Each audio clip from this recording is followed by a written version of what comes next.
Hey everyone, this is Prometheum. Welcome to a lower league lesson. We have a request from Facebook from somebody requesting, can somebody go through every single unit? So ask and thou shalt receive. I'm not going to do all units in one video. This will be your everything PROTOSS video. Every unit, every building, we're going to talk about their abilities and every single unit. Alright, so I am 21 minutes into a custom game with no opponent, which it took me that long to figure out how I was going to do this and to build everything and to get enough money to get everything, but here we go. So of course you start out with the Nexus, and the first thing you build is a pylon, and then you build gateways. So these four are gateways. They all already do have the warp gate upgrade, which is absolutely essential, which you get at the cybernetics core. So once you get a gateway and a pylon, you're going to build that cyber core, and as soon as you have 50-50 in minerals and gas, you're going to get that warp gate upgrade so that they look like this, and so that you can just hit W and it selects all your warp gates. You can hold down shift, hold down Z, and click and make Zealots. So if you notice right there what I did, I hit W, held down Z, and the pylon showed me a lighter blue color and kind of a faded dark blue color. Alright, this is very important. This Zealot warped in twice as quick, 3 times as quick as the other Zealot, because he is in a super pylon. He is in a pylon that has a gateway in it or a Nexus in it. See, this one has a Nexus in it. It is a super pylon. It will warp in your gateway units faster than this pylon because it is not connected to a gateway. Just barely. Just barely. That gateway is almost powering it, and this Nexus is almost making it a super gateway. Anyway, or super pylon. So here are your Zealots. They have an upgrade in the Twilight Council to give them a movement speed upgrade. Charge allows Zealots to intercept nearby enemies, also increases the movement speed of Zealots. Ability can only be used once every 7 seconds. Right click to deactivate autocasting. I did not know you could deactivate charge, but there it is. So Zealots, they are your most basic PROTOSS unit. They do 8 damage. They attack melee, so they need to be up in your face. And here is their charge ability. Zoom. I guess they don't charge. They don't charge when they attack a friendly thing, but there they go, slashing away. Good job, guys. Cool. We have a bunch more of them over here, so we're going to send these guys over here. They cost 100 minerals, and they are pretty strong. They're pretty beefy. These ones do not have any upgrades. Upgrades would be gotten at the forge. By the way, where is the building skin for the forge? Weird. Upgrade ground weapons, upgrade ground armor, and upgrade shields. 111 all the way up to 33. So if you didn't know, PROTOSS units have shields and they have life. A Zealot has 50 shields and 100 life. If they get damaged, their shields will regenerate over time. If they're out of combat, the shields, after 10 seconds, say, do return. So if you're a PROTOSS and you attack in and you know you're not going to win the fight, it's okay to retreat and then regen your shields. This 85 out of 100 hull damage, that is his life, that will not regenerate. So that's the basics of PROTOSS units. They do have armor, which protects their actual life. They have plasma shield upgrades from the forge, which will protect their shields, and then they have forge upgrades, so they do damage, or damage upgrades. So we're going to actually start upgrading some things just to see how that affects a Zealot's damage. 8 so far. Let's move on to the next basic unit out of the gateway. We have Zealots, and then we have Adepts. Adepts do bonus damage versus light. As you can see, they do 10 damage and 22 damage versus light units. That makes them amazing against Zealots themselves, Adepts themselves, but also workers, probes, drones, SCVs, marines, zerglings, and anything else that's considered light. I think, widow mines are considered light. So Adepts are very good in the early game. They also have a special ability called Shade, or Psionic Transfer. How about that? Everyone calls it Shade. So if you hit F with and click, they will have a ghost of themselves and warp or shade or psionic transfer to that location. While they are shading, they can still be attacking. So you can jump from one mineral line to another while you're shading. It is very, very annoying as a Zerg player or a PROTOSS player or a Terran player to deal with Adepts shading back and forth when they're attacking over here, and now suddenly a Terran player has to move their entire army way over here. So those are Adepts. They only shoot ground units. They are only ground to ground. So I think that's pretty good for them. Next up in the gateway we have Stalkers. Now Stalkers are your ground to ground and ground to air unit. By the way, that upgrade just finished, so we have +1. Zealots got 8 damage to 9 damage, and I think no more gas with this one. Stalkers probably got a bigger buff. You can see that you have an upgrade when it is a yellow text for the damage versus armored. But anyway, back to Stalkers. So Stalkers are ground to ground and ground to air. So these are very, very useful units. They also have Blink, which is upgraded in the Twilight Council. So Blink for Stalkers. So they can just jump up and down, automatically teleporting wherever you want to go within vision. So if you don't have high ground vision, you can't blink there. Their blink range is limited. This is as far as they can blink right here. So maybe like range of 6 or 7 or something like that. So yeah, that's Stalkers. Yeah, just your general air and ground unit. They do shoot fairly slowly.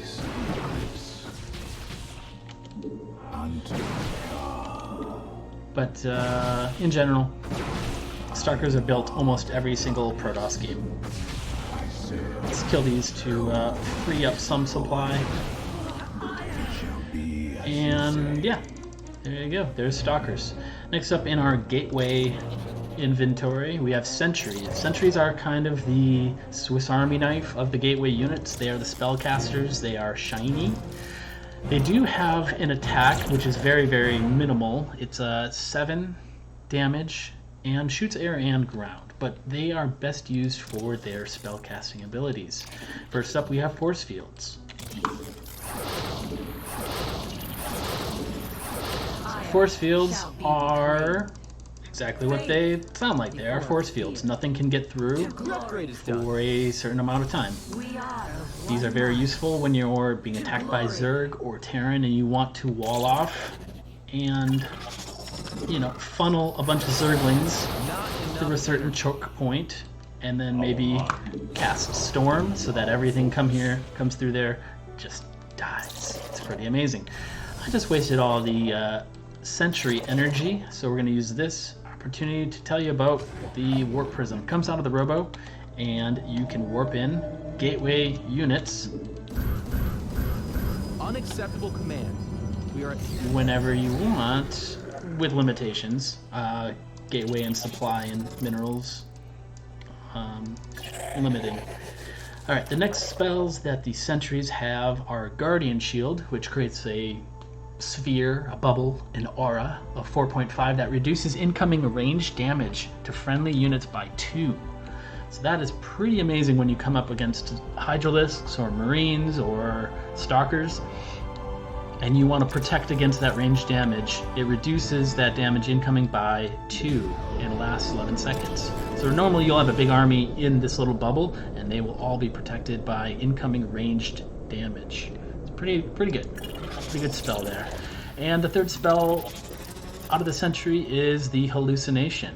I rarely use this, but let's see what the hotkeys are. C, hallucination, and 99% of the time what you're going to hallucinate is a phoenix, because a phoenix is fast, and now you can use this free unit, which does 0 damage, has a limited life, to go scout and see what the enemy is doing, where his army is.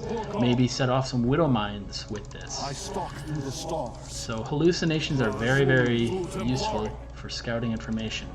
Go ahead and do this every 30 seconds and go see where your enemy is and what he is doing. You could hallucinate pretty much anything you want. Let's see, CN. And maybe if the enemy doesn't have any detection, they will not know the difference between a hallucinated and a real Archon or Colossus or Void Ray. A little bit of a lag there. So there's a real Archon, and here's a hallucinated Archon. If a enemy scanned or had detection with an Overseer, they would know the difference between these, and their units would not attack the hallucination. However, if they don't have detection, these hallucinations can soak up a lot of damage. So that's your Sentry. Swiss Army knife there. And we're going to kill a couple of these to free up some supply.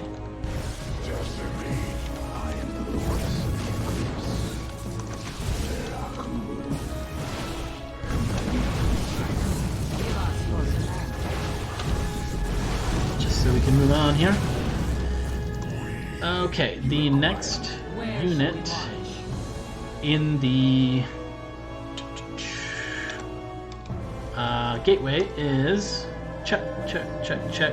High Templar. Let's do High Templar and then DTs. All right, High Templar. These are out of the gateway, but you need to create a Twilight Council and then a Templar Archives to create High Templar. So it goes, the tech tree goes Gateway, Cyber Core, Twilight Council, and then Templar Archives. And from Templar Archives, you can research Storm. Storm is Storm. It looks like a storm, does damage like a storm. It does do friendly fire. As you can see, it just did 80 damage to them, to these Stalkers. So one more storm and they should be dead if their shields didn't recharge, which it just barely did, it looks like. So yeah, 80 damage for Storm.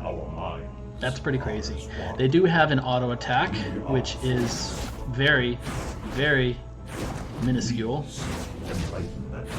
It's a little flashlight beam, basically. Like, I got you. It does 4 damage. Usually we did that +1, so now it has 5 damage.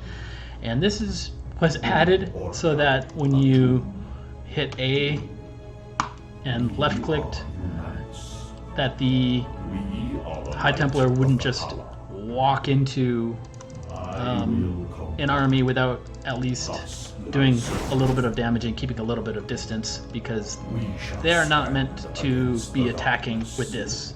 They are meant to be attacking with this. Which I just wasted all my High Templar energy, so we're going to warp in some two more with the fancy little chandelier warp prism. The other ability that they have is called Feedback, which is amazing against things like Medivacs and Oracles and Vipers. Read it off here. Drains all energy from the target.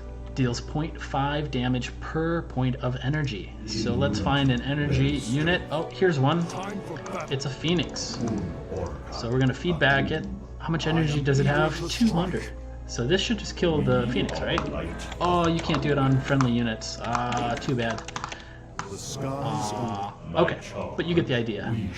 This unit has energy because it can use its gravitational beam to pick up stuff. Can I just cancel that? There it is. And allegedly one full feedback would kill a full Phoenix, full energy Phoenix. That's scary. Jeez. Roddy build. Alright, and then the last unit out of the gateway is the Dark Templar. They are always cloaked, permanently cloaked. Great. And they also have a upgradable Shadow Stride Blink ability. Pretty scary. They are built after you get the Dark Shrine. And I'm showing this, the buildings that everyone is like created after, because if you are a Zerg player watching this right now, and you're in Silver and Gold League, and you have a base trade going on, like, what building is scary? It's kind of the Dark Shrine. So, and Terran as well. So just your awareness when you are scouting what buildings create what. If you see that Dark Shrine, you know that these scary Shadow Dark Templar boys are going to be coming. They do insane damage, 50 damage when they're upgraded +1. I think it's 45 standard. And they're a melee unit that is permanently cloaked. So if you don't have detection, you're in trouble. You're in trouble. They do a lot of damage, and they can be warped in with the Warp Prism. So basically they can just be created anywhere in the map at any time. Let's free up some supply. Who's the winner? You're the winner.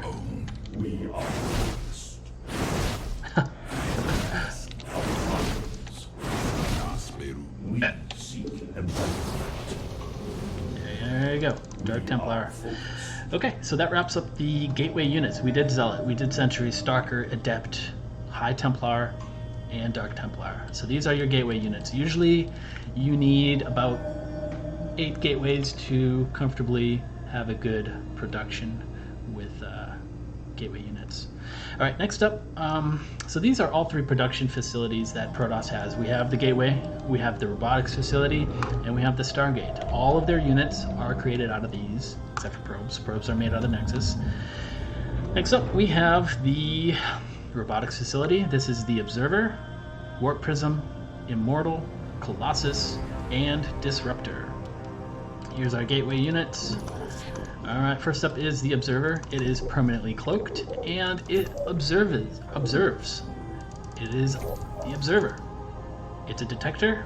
It's light, mechanical, does no damage. It's just a little spy. It can go into surveillance mode. Pops it up there. It is immobile, and it gives you a bigger range of vision. 25% wider vision, but lose the ability to move. Permanently cloaked, and it is a detector.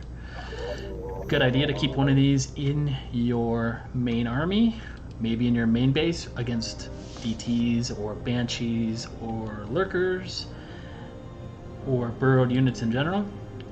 Good idea to send one across the map and set up outside their second or third base to see when your opponent moves out, when an attack is coming.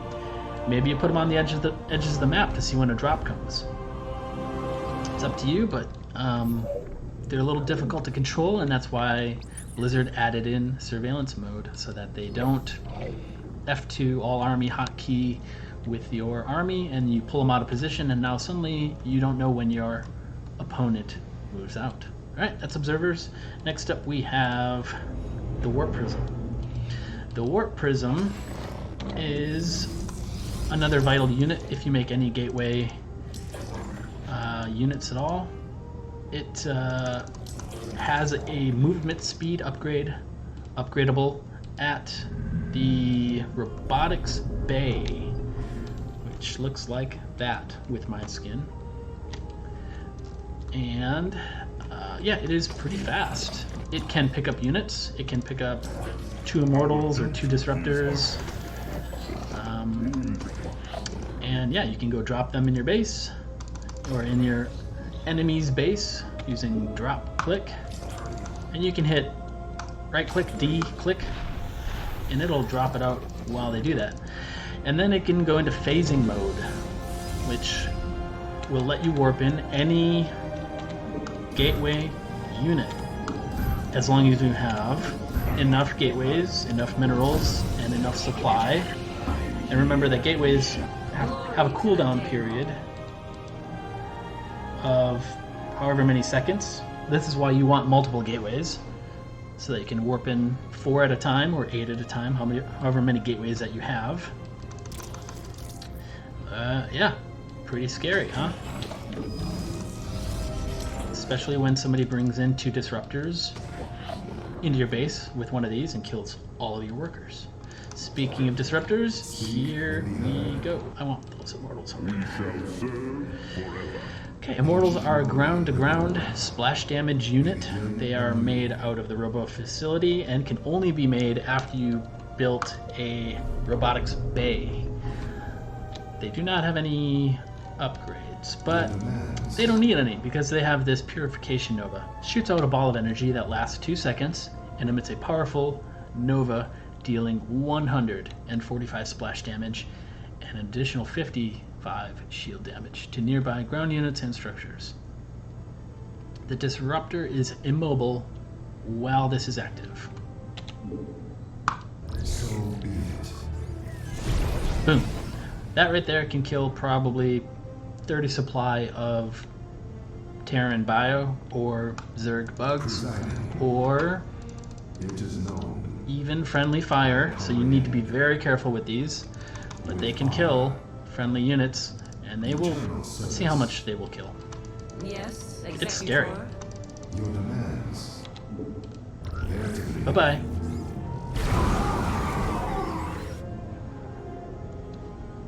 That's pretty scary, right? Yeah, so if you see one of these babies pump out a nova, either run or target fire them down. Obedient presiding. Very scary. Ancient glory. Alright, next up in the Robo facility, we have Immortals. Immortals because they have a lot of life. Doesn't look like a lot of life, but because of this unique ability, this barrier, the shield barrier, absorbs 100 damage, lasts for 2 seconds. This effect can only occur once every 32 seconds. So they're only a ground-to-ground damage. They do 55 when they have +1. I think it's 50 damage when they are not upgraded. But these are amazing against tanks. They are amazing against each other. They're amazing against Stalkers or just in general Zerg units because they just live forever. And as long as you have some Sentries, which I killed all of them, you can force field Zerg units away from them and keep them protected. They are made out of the Robo Bay, and you don't need the Robo Bay. Sorry, they're made out of the Robotics facility, and you do not need the Robo Bay to make them. Yeah, so this barrier ability looks like this. A little shield is going to pop up, or he's going to look bluer after I shoot him once. So you got a little kind of shiny there. That means the shield barrier is active, and he will absorb 100 damage. Cool. But it is on cooldown for 32 seconds, which is quite a long time, actually. Yeah, Immortals. The chunky boys over there. Next up, we have Colossus. Colossus are kind of a unique animal, or robot.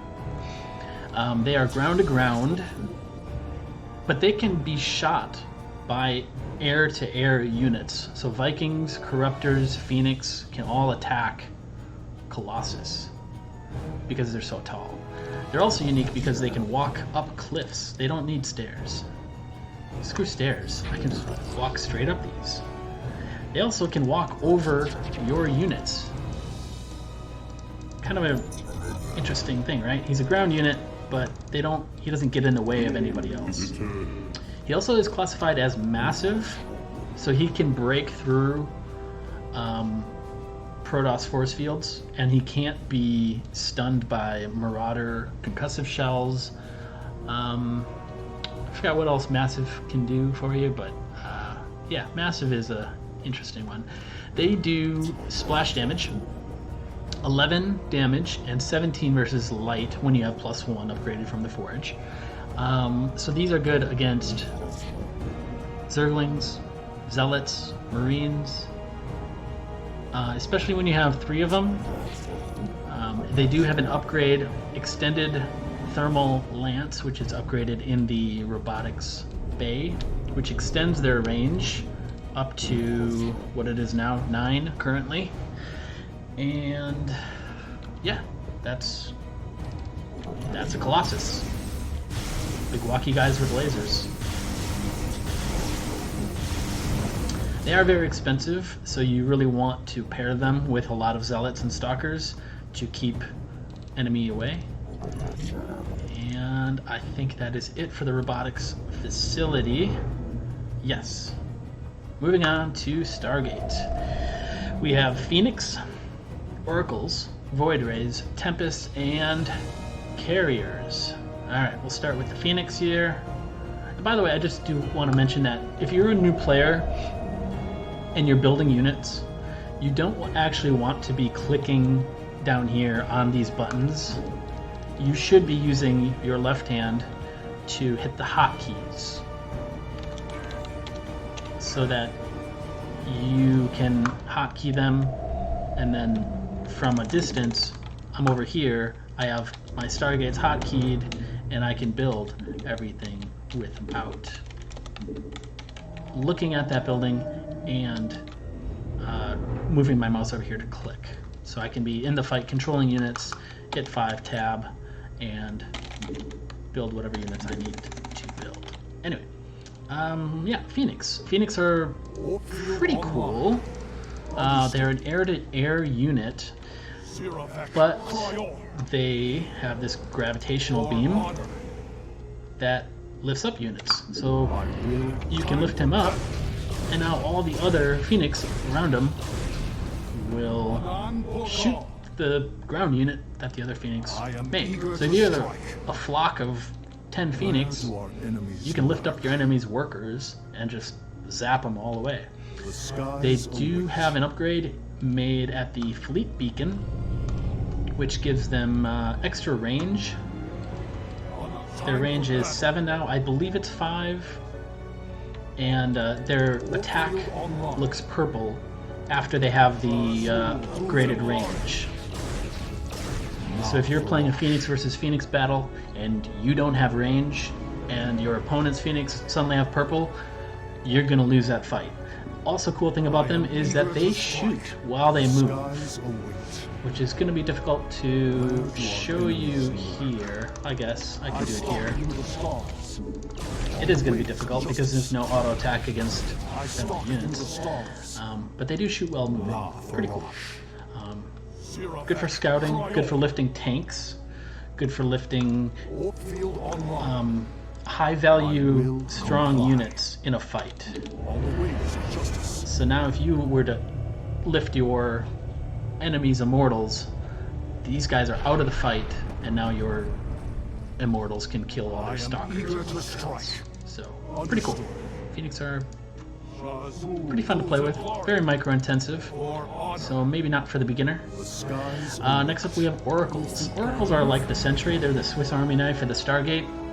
They have Revelation, which will give you vision of those units that you have revealed, which apparently the little indication doesn't come up. But yeah, causes enemy units and structures within the target area to grant vision for 30 seconds, reveals cloaked or burrowed units and structures.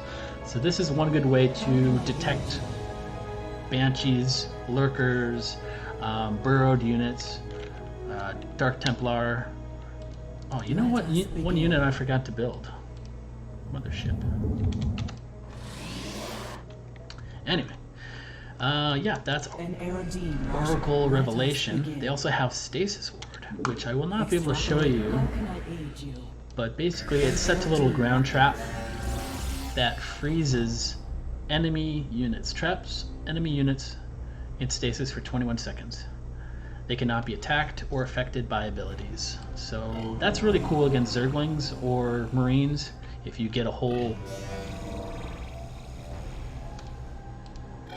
Some cool noises out of the Stasis Ward. I don't think I've ever used one. Our window is short. Yeah, Stasis Ward, pretty cool. They do expire after, I don't know, The threads of fate 170 seconds. They do expire.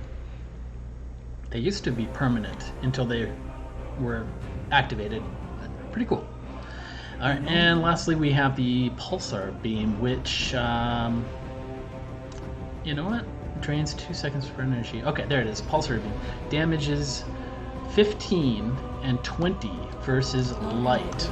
So people really like to use these against workers because of their light tag here. So they'll just fly in, activate this, and then zap a bunch of workers. Our fates are one. It is destined. I see. It is using up a lot of energy, and it costs 25 to activate that pulsar beam. But this is frightening. So he just got all those kills so quickly with just one oracle with full energy. But yeah, and then you can deactivate the pulsar beam so it doesn't keep. Hello, Mothership. Yeah, oracles. They're pretty speedy, pretty good for scouting with their revelation, and in general their speed ability. Alright, next up we have Tempest. Tempest can only be made out of the Stargate when you have a fleet beacon. And Tempests have extremely long range. They have 14 range against air, which is like 2 galaxies away. That's insane. And they have 10 range against ground. For their air attack, they do massive damage. They do bonus damage to massive units. Normally it's 30 damage, but it's 52 damage to massive units. So that's your battlecruisers, your Tempest, your carriers, and your broodlords, and Mothership. Goodbye, stasis wards. Their ground does not do bonus damage to massive units, but it is still 40 damage. So 10, I don't believe 10 outranges Thors.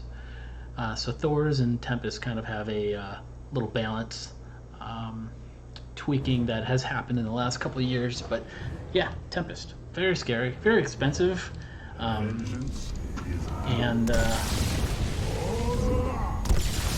fun fact, I think they have the loudest sound bite in the entire game. And this skin looks sick. I think this is the Purifier skin for the PROTOSS set, so your Tempest may... mileage may vary. Alright, lastly, in the Stargate inventory, we have the Carrier.